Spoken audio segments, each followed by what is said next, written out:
Hey dudes! Hey, welcome to Game Soup. My name's Ed. My name's Joe. And this is our first episode of a new series on GS, which is called Glassbreaker Devlog. Yeah. And you'll see why this game is called Glassbreaker very shortly. But we just wanted to introduce the series real quick. We're going to be recording these every other week on Sundays, and they're going to be coming out either the following Wednesday or Friday, depending on how pressing the other material we have to get out is. The reason why we're doing this series is because we're developing this game, and we're going to be taking it all the way from concept all the way through release. We're mainly just doing it to learn, and learn how to do everything involved in that. Yeah, this is a project that we started some time ago, and we've been working on it pretty diligently. It's taken up a lot of time, actually. It's really interesting to see how far it's come. And, we always talk about on this channel about, we're free to critique game design and game development, but we never actually show anything ourselves. So I thought this would be a cool chance to put our money where our mouth is. If we actually know something about game design, hopefully it will show through here. But either way, we just had a lot of fun making this. And as Joe said, we are going to release this game either on Steam or however we can. Yeah, it's coming out. It's so definitely, you guys will be able to play it in, well, however long it takes us to make Yeah. it. So I don't want to say when it's going to release because I don't know exactly how long the whole release process takes and when the how long the testing process is going to take, because we've never gotten that far. Forever. When we're but if we've been developing games before, because we're amateur game developers. Right. If we do need beta testers, I'm sure we'll put a message out on the channel if anybody's interested in giving us feedback. Yeah, at some point we're going to need beta testers, so be on the lookout for that. Right now, we're still in pre-alpha. I don't know. Yeah, pre-alpha production phase, whatever you want to call it. All right. Well, let's keep going. We'll actually get started. And feel free to explain more. First, we'll check out the DLC and microtransactions. Huh. So, well, that's good news. Yeah, none of those. That's okay. I don't know why the option is even there, but okay. And exit. Oh, that's not helpful. It's not helpful. Okay, let's just try the game. Let's try it out. Okay, here we go. So you get a little brief countdown there so you can locate where your character is in the level. That's the main reason why we put that countdown there, because the character starts in a different spot in each level. Right. And you're going to see why that becomes relevant as the game moves on. The artwork in the game, some of it's the final versions of the artwork that's going to be in the game. Some of it needs a little more polish, and some of it is placeholder artwork. Actually, a lot of it is placeholder artwork. The main character, obviously, that's placeholder artwork. And all the enemies, those are all placeholder artwork as well, pretty obviously. It's just crappy artwork just to kind of mark the spot where the characters are and sort of show how they're basically going to animate in the final version. Oh, I hope I don't die. I think so. The basic mechanic of the game is that you have to smash 75% of the items in any given level. Wait, how do I get a... Oh, you got to go on the other side. You got to go... Not. You don't have to make the jump. You got to go from that left side. This is a more linear level design here. Yeah, so far all these tests... Oh, you took too many bullets. So far, all the test levels have been designed by Joe. Yeah, I've designed all the levels in the game so far. This is complete. The game is completely unbalanced. Yeah, absolutely. So far, that's kind of the fun of it. This is a build that we've just tested a little bit last night. There's really, I'm sure we're probably going to run into bugs while we're playing it, or certainly balancing issues. But I was explaining the basic object of the game is you need to smash 75% of the items in each level. We might change that number to 60% or 70% or to a different number later. And then the door opens. The door, you can see it in the top right there, that entrance exit door. That's going to open after Ed smashes 70% of the items in the level. Yeah, and that tally is kept in the upper left-hand corner there. You can see where it says stuff broken. Yeah. It's a running tally of all the stuff that you've broken. Also, at that point, we may change these. We may stagger it later so that this event happens. These two events that I'm about to describe happen separately. But the other event that happens when you hit 70% is it spawns what we're calling the ghost right now. You could call it the spirit of glass or... Spirit of glass. Well, maybe we'll call it that. We might have just named our ghost. Yeah, maybe. But you'll see what he does when he comes out pretty soon. Oh, yeah, that's going to be really good for this stage. I hadn't even thought of that. Actually, he came out in the last stage, so I could explain what he does. Oh, yeah, he kills you on contact. Yeah, basically. And he'll spawn on the left side this time because we're farther from that point. He has two spawn points, one on the left and one on the right. So I'm not going to ghost run this. We're just going to go ahead. If you've ever played Spelunky, you might know what ghost running is, and you might know how this particular enemy behaves, how this ghost behaves. What he does is when he runs over broken glass, you can see how there's these markers. Whenever anything. whenever you smash anything, yeah, there's going to be some way of it marking. If you smash a statue, it turns into a pile of statue parts. If you smash a piece of glass, it turns into broken glass. And if the ghost runs over it, it'll turn into a golden version of that item, which I will try to demonstrate now. If I don't die. Yeah, we might have made we might have made the enemies spawn a little bit too much. No, I think I'm just incompetent. So let's see. Well, we can there you go. here. See how there we're spawning those golden objects? Those golden objects are worth double points. Right. But we don't really have a scoring. We have a scoring system, but I don't think it displays. That was close. If you look in the lower left hand corner where the debug panel is, you can actually see the cache. Yeah, there you go. That's what it is. It's the cache value. The cache values aren't correctly set. They're just made up, essentially. But you see you'll see these gemstones around the stage. There's blue gemstones in the bottom right, and there's one all the way on the left over there. You can see those are going to be worth more points. So we have a little bit more of a way to direct players around stages. And you'll see some of the stages are a little bit more linear. Like this is a more linear stage. It kind of just follows an S pattern from bottom to top. But most of them are a little bit more open than this one. So this is the basic gameplay loop for now. The levels are randomly chosen from the pool of existing levels. Yeah, right now there's 15 levels. It's not procedurally generated, but we're going to have a lot of different handcrafted, designed levels that it's going to randomly choose from. So it's got, I'm not going to say roguelike elements to it, but it randomly chooses which level you go to. And also, it doesn't do it yet, but in the final version of the game, the number of enemies that spawn, possibly it might be, we're going to have the difficulty increase as the game goes on. Different ways we can do it is we can have the enemy speed increase, or just the general speed of the game, the player and enemy speed increase. We can make the enemies spawn. Are we still recording? Yeah, I've never. Right. What happened? I'm not sure what happened here. I've never seen a freeze like this.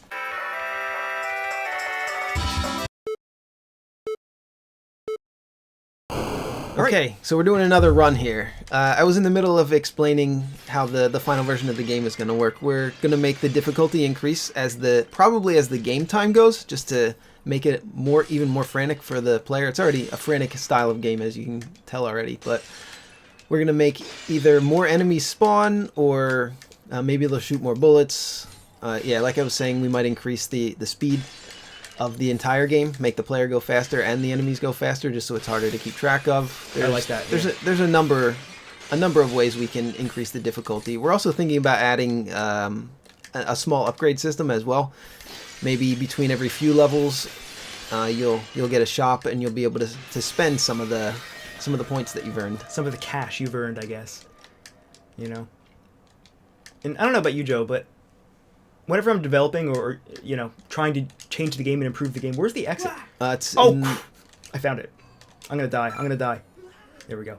I'm always thinking about like the core gameplay loop. I've never thought about a core gameplay loop more. And if you're watching this wondering, is this fun to play? It's really fun. It's amazingly fun. And it sounds so stupid to say that, because all you're doing is watching things explode. It is insanely satisfying. Yeah, the way that the glass explodes and the glass just bounces off everything and goes really far and goes kind of crazy. Originally, what I had in mind was just when you would break something, it would kind of just shatter like real glass might shatter. It would mostly just fall straight down and just hit the ground, and then obviously in the game it'll disappear because you can't have too many items on the screen at once. But just as a joke to add, I bumped up the speed. Oh crap! I bumped up the speed and the amount of shrapnel that flies out of the glass, just so that when he went in and saw it, he would have a good laugh. And we decided that it was so fun to watch the glass and the shrapnel just fly all over that we just left it how it was. In fact, I'll show you our options here. We have the debug panel, which is toggles on and off here. That's for us. I mean, you're not going to get much out of that. We can restart the level, of course. And here's the shrapnel setting. I like this a lot. So the shrapnel setting, basically, it's set to normal now. You can triple it. You turn it off completely. So if you have, like a less powerful machine, or you're running into performance problems, and that's not supposed to happen. They all changed. But you can also have it on low, which halves it, halves the value of shrapnel. Yeah. So you have options. So it'll run on slower machines and laptops if needed. Let's turn up the CPU melter. I like this one a lot. This might come out choppy right now. So yeah, it might actually be slowing down our machine here. Yeah, it might be. It's kind of taxing. It's processing a lot of moving objects right now. It's a 2D game that's very taxing. Let's just put it on What's it Put on? it on. Put it on. It's on low, right? It's Oh, on normal. There you go. No, wait. No, it's actually on... There we go. That's normal. Normal is 8. So every time you break something, 8 pieces explode out of it. So with CPU melter, 24 pieces explode out from each object that you're smashing. Yeah. So that's why it's slowing our machine down here. Which, yeah, if you look in the top left corner, again, at Stuff Broken, the denominator in that number, that is the total number of things that you can break on this stage. Not including enemies or anything like that, but the statues, the chandeliers, all the small pieces of glass. Yeah, the way we're going to work enemies is they're not going to be worth any points because they're infinitely respawnable, and we don't want anybody to cheese anything because it's based on the amount of items that you've smashed. Right. We might change that later, though, if we do go with if we go with having a timer that goes across your entire run and increases the difficulty, because then it would still benefit you. You still wouldn't be moving fast. So we might change that. There's still a lot of things to balance, and the way that the game scores and the way that the game progresses could change. But the core gameplay is going to be about smashing as much stuff as you can as quickly as possible while avoiding enemy bullets, pretty much. Which, by the way, if you have any feedback, I mean, obviously you can't play it now, but if you're watching this and you have any thoughts or critiques or feedback at all... Yeah, we're definitely open. This is a really good time for you to do it, because everything's very easy to change right now. We're still in the early production phases of the game. So far, I've spent a lot of the last week and a half or so, or maybe the last week, bug fixing. But it's turned out to be, the game's turned out really well so far. Yeah, it's really fun. Like last night was the first time I got to play the game in a form where it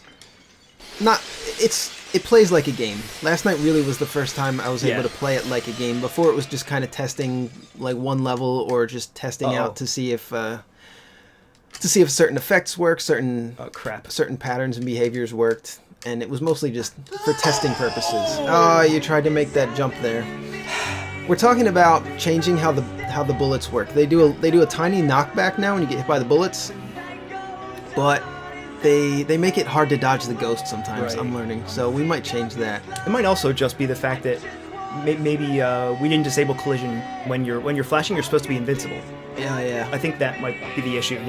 So for all the other enemies, we have that enabled, so you don't take multiple hits over the same second or something whenever you're flashing, but maybe not for the ghost.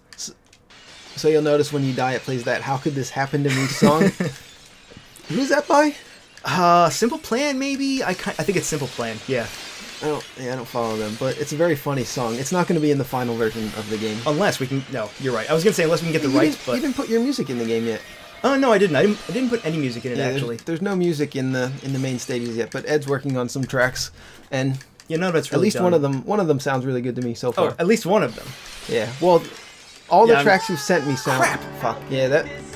He's kind of tough. He's got a large hitbox. Well, actually, no. The hitbox from the ghost itself isn't very, very large. I don't know. Maybe I don't know what the issue is, but he gets too fast. The game might be a little bit. It might be a little bit hard. Yeah, but it doesn't increase in difficulty yet as we play it. So this might be the difficulty like 8 levels in. What we're shooting for is for the game to become near impossible about 10 minutes in. We don't want this game to be to be something that you're going to be playing for 30 or 40 minutes, because the gameplay is it's an arcade game at heart. You can tell. Yeah, you might be fucked here. There we go. It is an arcade game at heart, and we didn't want to bite off more than we could chew with our first game. We didn't want to do a big Metroidvania, which is something I would love to do, but we want to get something from concept to release so that we can, like we were saying, so that we can learn the entire process. Yeah, I think this is a great project to start with. The scope is pretty small, mechanics are pretty simple, so yeah, it's a D-pad and one button, so you can play it with a keyboard. In fact, I've only played it with a keyboard so far, and it works just fine. Yeah, with the keyboard or with the controller. I think both are just about equally good, just because it's so simple. Something we didn't mention. We didn't mention the spawners yet, did we? I don't think we did. No. So you can see these blue rectangles or squares or whatever. Those are the range for the enemy spawners. So those red squares that you see, that's where the enemies spawn from. Right. If you're within that square, the enemies won't spawn, because we don't want it to be too cheap. Yeah, we don't have stuff spawn on top of you. Right. Yeah, we don't want the enemies to just spawn right up your ass. We want the player to have a little bit of warning and be at least a short distance away before the enemies will spawn. But if there's an enemy ready to spawn and you leave that spawn point, it will. Oh. Fuck. It'll spawn as soon as you leave the spawn point. So Right. you can't just guard a spawn point so that a certain enemy doesn't come out if you don't want them to. Plus, you need to be moving around and smashing glass. So Yeah, you could just camp out a spawner, but then what's the point? What are you playing for, you know? yeah, So we used to have a time limit, actually, of 30 seconds, but I think we're not going to have that in the final version.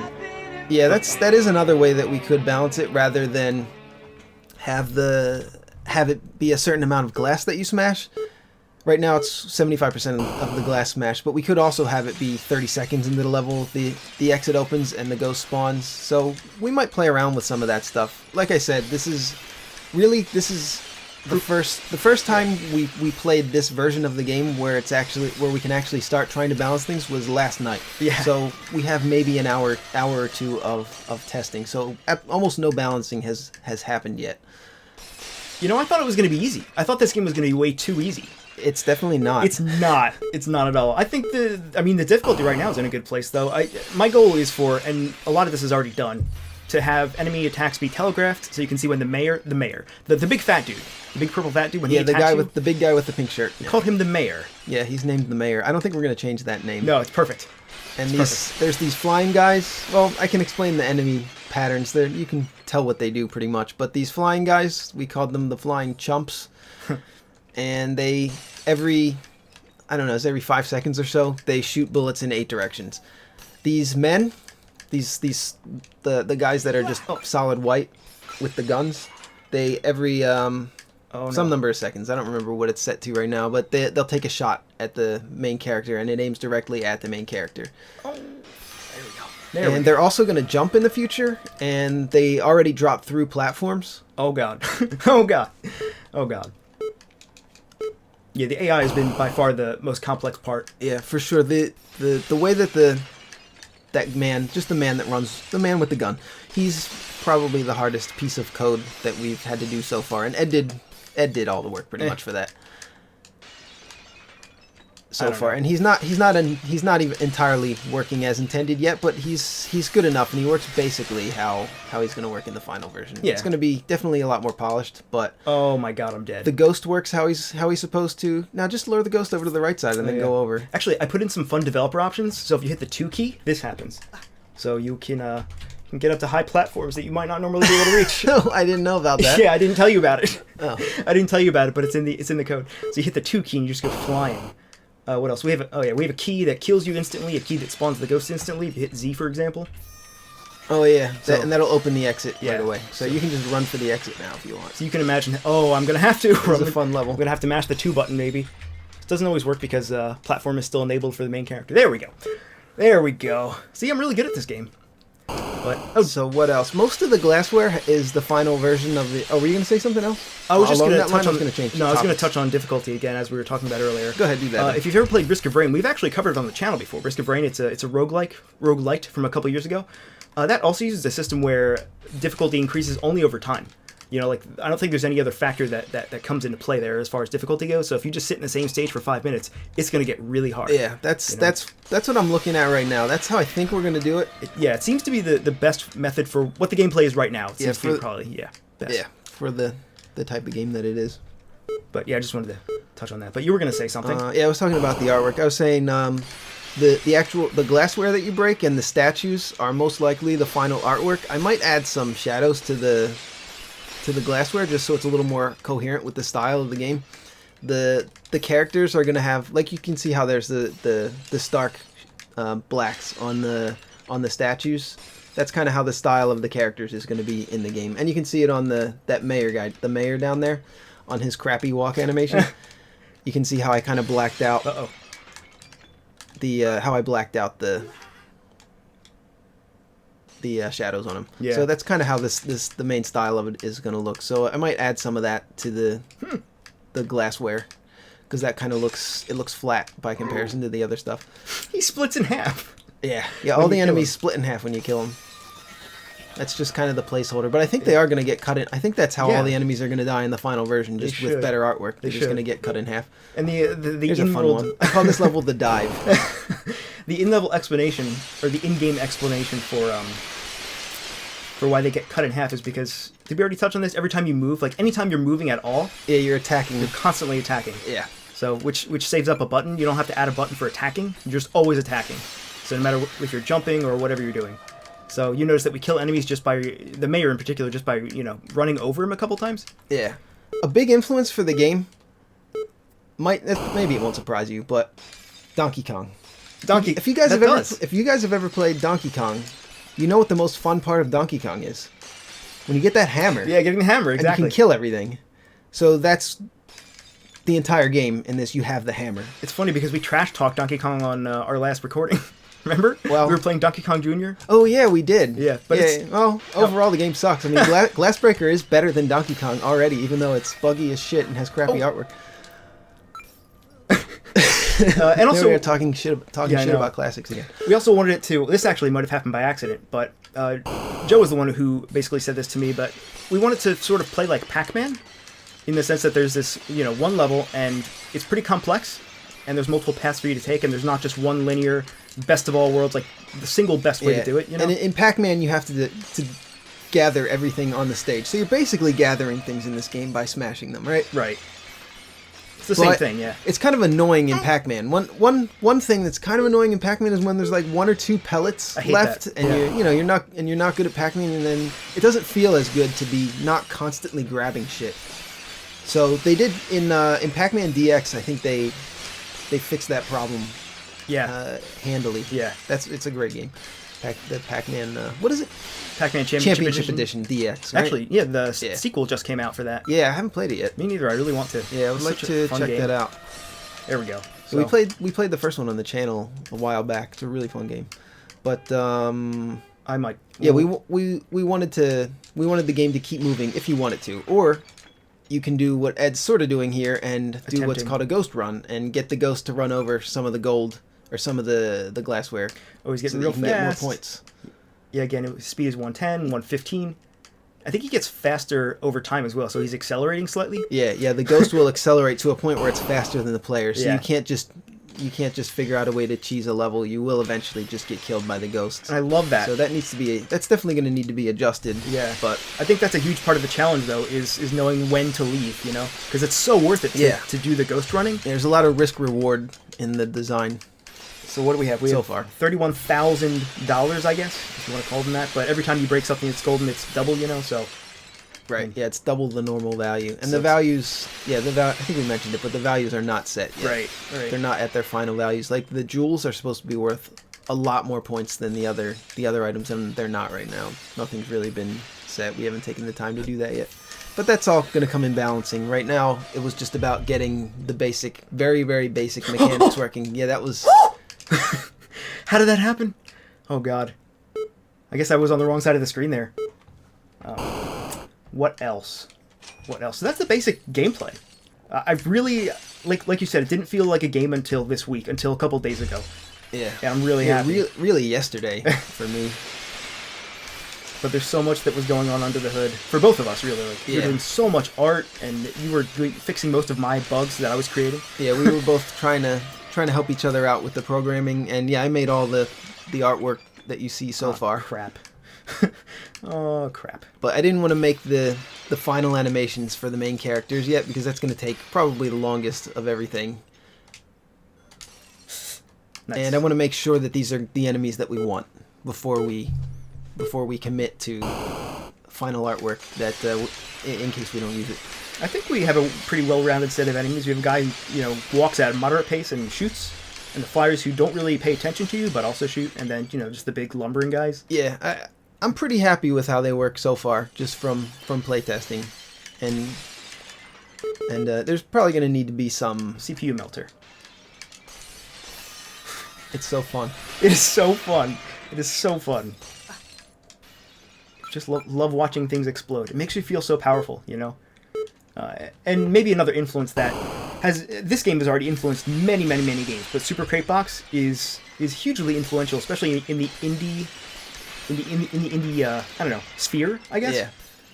But that game exists already. Why are we remaking it? Yeah, I wouldn't call it a Crate Box clone, but I think initially when we were trying to come up with something that we could get done relatively fast, we were definitely thinking about an arcade style game. Yeah. and Crate Box definitely came to mind, which is a game that has 3 main types of enemies. I'm gonna turn that off. The gimmick in that is the guns, and the gimmick in this is that you just destroy everything.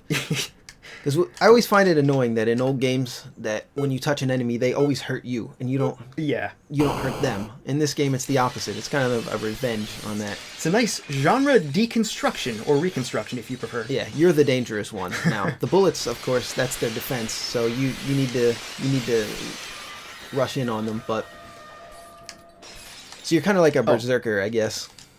I don't know if you can tell yet. You can probably tell. He's a little demon guy, our main character. Oh, we should mention about the title. So, we already mentioned this. The prototype name, work in progress, is Glassbreaker. But Joe and I have been at each other's throats. No, that's not true. No, we just need to... we're still thinking up titles. You know, like, I would like a title to be unique, so that when you search for it on Google or Steam, you don't get a million options. You know, like that game Inside. Not to knock the game at all, but just a title. Yeah. So, like we said, feel free to leave feedback of any sort. And if you, I don't know, can we legally use any suggestions though? Isn't that like a legal thing? No, I'll just pawn them off as my own. Yeah. And I won't give credit to the Oh original. no, you've died! Let me do a run real quick. You should play a little bit. Yeah, sorry, my hands are actually kind of sweaty because this is actually intense. Yeah, it's a pretty intense game. All right, I'll get you. It's really fun, guys. It's amazing. All right, let's see how I do Joe's here. turn. Turns out I'm really bad at this game. You had a long run there, though. I did, yeah. And yeah, for right now, you can see in the top left corner we have 3 hearts. So every level you start with 3 hearts. I would like that to be global or persistent, so that, you know, if you lose a heart on one level, you restart the next level with 2 hearts. Yeah, that can all be adjusted. We can adjust the max number to be higher, and we can make it. We're definitely gonna make it if we do a progression system so that you can buy more hearts. Yeah. More maximum hearts and more of everything. He ran away and fell through. That was cool.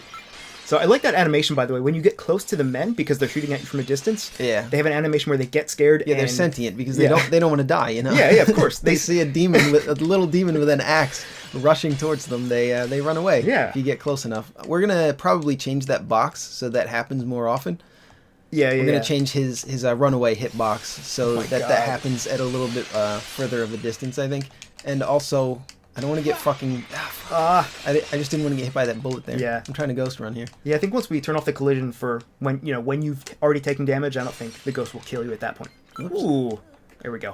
I'm going to move this mouse out of the way. This is a fun one. Yeah, this is... It sounds silly to say, but this is one of my favorite levels. Do we still have the shrapnel on CPU melter? I don't think so. Do we?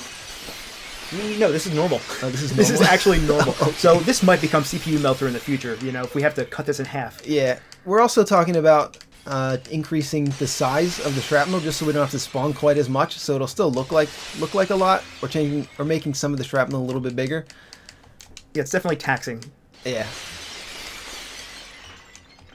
What percent are we at here? 73%. Yeah, I want to so kill close. this mayor. There we go. We call this guy the mayor. The mayor. Oh, fuck. We gotta change that so that he doesn't hurt you on that full animation. You almost I died. need it to hurt you for only 1 frame. Yeah. Yeah, I might get killed here. I was gonna ghost run it, but I'm down to 1 heart here, and they're really a lot of guys wrecking spawning. me from the top. These guys are pissing me off. Oh, they're fucking pissing me off. Oh, God. There you go. Nice. And they all have death cries. Oh, shit. Oh, you got this. Alright, let's get the fuck out of here. Yeah. It looks really nice when those statues turn golden. They look so awesome. I'm constantly impressed, especially on this by Joe's artwork. Yeah, like the artwork for the paintings is pretty much that's final. I just took some old artwork that I did a long time ago, but it doesn't matter because I shrunk it down to a small size, so it doesn't matter if it looks crappy. Actually, my wife did one of the artworks. This one right here that I'm jumping in front of and destroying. Yeah. The one with the lady and the guy behind. Oh, fuck. We got another fucking... Oh, no. What's happening here? It happens over the painting, I noticed. It happened over the painting last time. Really? So we had to figure this out. We don't have the debug open, so I don't know what's going on here. But it kills you. So that was pretty much the gameplay of it. Sorry about the crashes, but we're still obviously working through tons of bugs, and we're still in pre-production or production phase of the game, so there's going to be bugs. But we wanted to take some time at the end of this episode just to go through a little bit of concept art and other stuff that went into the pre-production of making the game. So this first image here was just a little doodle I did a few months back, I guess.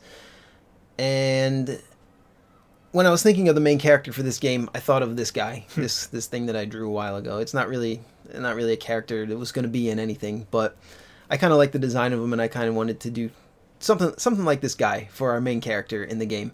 But it's a game about breaking glass, and he's holding like a meat cleaver, and he didn't quite fit, I didn't think, for a game. So I did another design.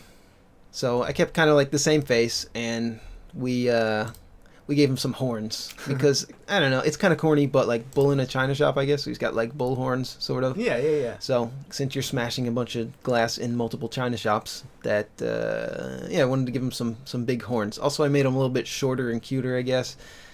Just I thought that would work better in the arcade style game, and just to have the sprite be a little smaller. And I gave him a knife, which, I mean, obviously that was a dumb choice. I don't know why I gave him a knife, just to make him look mean, I guess. Yeah. And like he could. I was mainly thinking about, I think, killing the enemies, like cutting the enemies with that. Right. And I was thinking about maybe having him like be charging as the running animation, like using his horns to smash everything. But we decided to change that in favor of this little guy. So for this, I wanted to make the character a little bit more likable. A little bit cuter. So in this, I mean, he's kind of cute, but he's got like this mask thing going on here, right? And that's not as likable as having like a little boy, like a little character that with an actual face. Yeah. So I decided to I think he looks a little bit more likable here, and this is probably going to be the final design. I thought about either using an axe or a hammer. I think a hammer would make more sense for breaking glass, but the axe makes more sense for cutting the enemies in half. So it's kind of a halfway point. I mean, it's a giant axe that would definitely be good for cutting glass, or breaking glass. It would do pretty much the same job as a hammer. So I think we're just going to go with the giant axe. I mean, it's not a giant axe, but it's giant for him because he's a little short guy. Yeah, I like the proportions here. So yeah, this is probably going to be the final design for the character when I do his final animations. So there's that. Here's a couple more just quick little crappy sketches of the this guy right here is the soldier. I called him Soldier. We've been calling him Man in our file. So he's just the basic enemy. I tried to make the design simple enough so that I could draw the animations without taking up too much time. I made the gun really just a block basically, because guns are a pain in the ass to draw over and over again. How did the screw come about? The screw in his head. I just wanted to do something a little bit more unique. I kind of don't like the Judge Dredd look with the helmet on. I might take the helmet off or do another. I'm probably going to do another design for the final version of him. Maybe like one more drawing. Right. But I don't know. We might wind up just going with this. And this is the flying chump. He was originally going to aim at the character while he flew around, like with this like a turret gun on top of his head. But I decided that was too similar to the man's attack, who just shoots directly at you. So we changed it to have like a little. Actually, I think it's the next image. Yeah, there it is. To have like this lightning rod thing at the top. So he sort of like draws in power. You'll see it in the final version. You can kind of see it in the crappy artwork. There's only 3 drawings for the animation, so it doesn't even really animate yet. But he's just going to draw in power like into this lightning thing here, and then explode into 8 bullets. It's going to be the same attack pattern, I think, unless we decide not to use one of these enemies. But it's looking like we're probably going to wind up using these 3 enemies. Here's the last one. This is the mayor. He's the only enemy that doesn't shoot at you. Actually, I guess unless you include the ghost. But yeah, you saw him. He just lumbers back and forth, and he tries to kill you when you get close to him, but you kill him as you're running past him. And we're probably going to have more indication of... You saw, like, when you were running over him, there wasn't any sound effect or any kind of indication that he was getting hurt. We're either going to have him shake a little bit when you hit him, or we're going to have him have some kind of an animation that he's getting hurt, and there's definitely going to be a sound effect, like a grunting sound effect, like you're hurting him while you're running over him, just to indicate to the player that you're actually hurting him. But anyway, there's the mayor. That's the ghost design. That's pretty much all I did for that, and that's actually the animation that we used in the game for him. This is the actual animation that we used in the game, except I colored it in the game. But this is just the running animation, just the keyframes basically of the main character running. So there you can see it played through. Play it through one more time. Anyway, so there's going to be a lot more frames, obviously, a lot of more in-betweens, but those are the keyframes for how it's going to look. And this is crappy. This is like, obviously, this took me no more than a couple minutes for each drawing. I didn't spend very much time on them. Pre-alpha, man, pre-alpha. Yeah, but they're going to look roughly like this in the final version, just a lot more polished. So this is just the roughs. And there's a ducking animation. I'm not sure if we're going to add ducking to the game, but I just drew that just in case we wanted to add ducking somewhere along the alpha, or along the production phase of the game. What else do we have? Oh, this is just the mayor's walk animation. I actually did this on paper. Wow. I do a lot of my artwork on most of my artwork actually on the computer, but I was out when I did a lot of these drawings. Oh, I didn't know that. Yeah. Huh. And I just had paper and pencil. So these are and pens. So these are actually drawn in pen. So I wasn't able to do it like traditional animation. I just kind of had to eyeball it. So that's why they look kind of crappy and don't fully line up, but you kind of get the idea. Yeah. And also the way that the mayor moves, you'll probably notice in the game if you go back and look, or you probably noticed it while you were looking. But when he lands, when he finishes a step here, he stops moving, and that's going to be in the final version. So it's going to look like he kind of lumbers along, and he stops when he gets to this frame. So he stops, he walks. This is going to be smooth. There's going to be in-betweens here, and then he's going to stop again here. Yeah, that's going to look really cool. So with the finished animations. Yeah, it'll give him more of a heavy lumbering effect.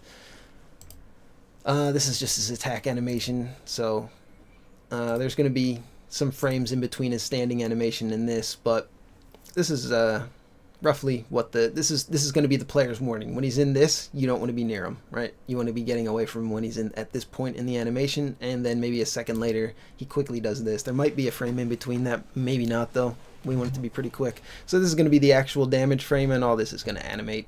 This impact here is going to animate. What else? There's another ghost. That's one of the frames of the ghost. I love that. That's the keyframe of him opening his mouth. I mean, this is pretty much what he's going to look like in the final version. This is pretty easy to draw. So, or if you can make a tea spill out of his teacup. Oh yeah, I could probably do that. Actually, I might do that. That'd be a neat touch. Be a nice touch, yeah. What else do we have? This is just our template. I guess I didn't really need to show this, but this is just our template. This was drawn on a grid. Our game is based on the large squares in the game are 60 by 60, or each square in the game is 60 by 60. On the grid, it's 1080 by it's full 1080p. And so that made a grid that we were able to do 60 by 60, and the smallest size of the grid is 15 by 15 pixels, and like this is 30 by 30, so that's these are like the small glassware items. These are large items. The player is this big. So anyway, this is just sort of a size reference. I don't know. I guess we don't really need to show that though. But and here's a larger version of the statue. I'm drawing a lot of the artwork at a larger size and shrinking it down for two reasons. Partly because it looks better, and partly because in case we need to change the size of the sprites in a future iteration of this game, or if we want to reuse the artwork for another game in the future, we'll be able to do that without having to redraw it at a larger size. So I'm drawing everything at 4 times wherever possible, generally at least at 2 times the size if I can.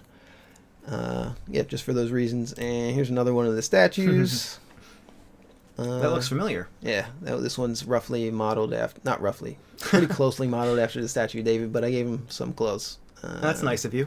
Yeah, because we want to keep our game rated not adults. Although, I wish I had kept that animation in. When you kill the statues in the very, very, very early versions of this game, he would explode into David Wieners. Yeah, he would explode into wieners. Yeah, like 20 copies. Yeah.